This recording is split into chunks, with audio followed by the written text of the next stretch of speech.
முதலமைச்சர் மு.க. ஸ்டாலின் ஆம்ஸ்ட்ராங் இல்லத்திற்கு சென்று ஆம்ஸ்ட்ராங் மனைவி பொற்கொடியை சந்தித்து ஆறுதல் கூறியிருக்கிறார். இது தொடர்பான மேலதிக தகவலை செய்தியாளர் சசிதரன் வழங்க கேட்போம். சசிதரன், வணக்கம். அங்க இருக்கக்கூடிய நிலவரம் பதிவு பண்ணலாம். சசிதரன், படுகொலை செய்யப்பட்ட பகுஜன் சமாஜ் கட்சியின் மாநில தலைவர் இருக்கக்கூடிய ஆம்ஸ்ட்ராங் அவர்களின் இல்லத்திற்கு இந்த ஐநாவரம் பகுதியில் இருக்கக்கூடிய தனியார் அடுக்குமாடி குடியிருப்பில் இருக்கிறது.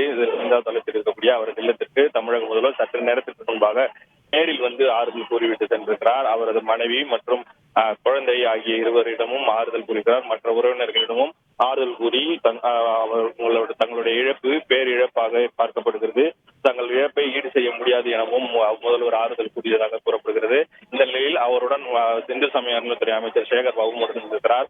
அவர்களிடம் தங்கள் இழப்பை ஈடு செய்ய முடியவில்லை என்கிற ஒரு கருத்தை அவரிடம் தெரிவித்திருக்கிறார்.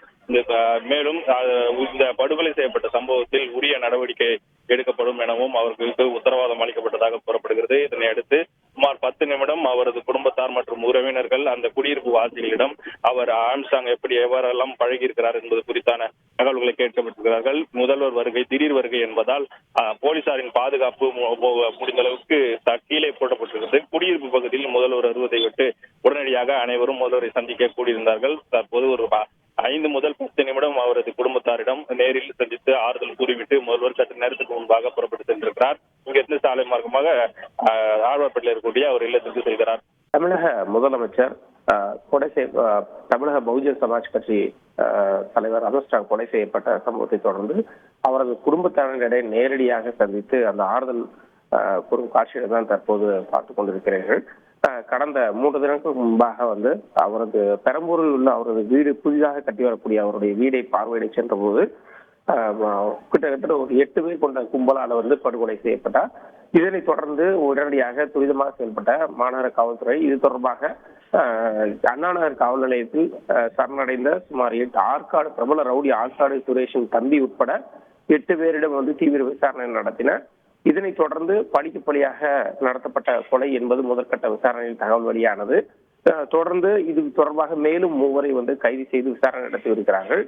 இந்த நிலையில தான் தற்போது அவர் உயிரிழந்த அவரது குடும்பத்தினரை நேரடியாக சந்தித்து தமிழக முதல்வர் அவர் குடும்பத்தினருக்கு ஆறுதல் தெரிவிக்கக்கூடிய அந்த காட்சிகளை தான் தற்போது பார்த்து கொண்டிருக்கிறோம். பெரும் பரபரப்பை ஏற்படுத்திய இந்த சம்பவத்துல உடனடியாக குற்றவாளிகளை சரணடைந்த குற்றவாளிகள் உடனடியாக தீவிரமான விசாரணை நடத்தி அதன் பின்புலத்தை அனைத்தையும் விரைவாக கண்டுபிடித்து அதன் பின்பாக மேலும் இதில் தொடர்புடைய குற்றவாளிகளையும் கைது செய்து சிறையில் அடைத்தனர். தொடர்ந்து இந்த சம்பவம் குறித்தும் இதன் பின்னணியில் வேறு யார் இருக்கிறார்களா என்பது குறித்தும் தீவிர விசாரணை நடத்தி வருகிறார்கள். விவரங்களுக்கு நன்றி சதீஷ்மணி. செய்திகளை உடனுக்குடன் தெரிந்து கொள்ள உடனே சப்ஸ்கிரைப் பண்ணுங்க.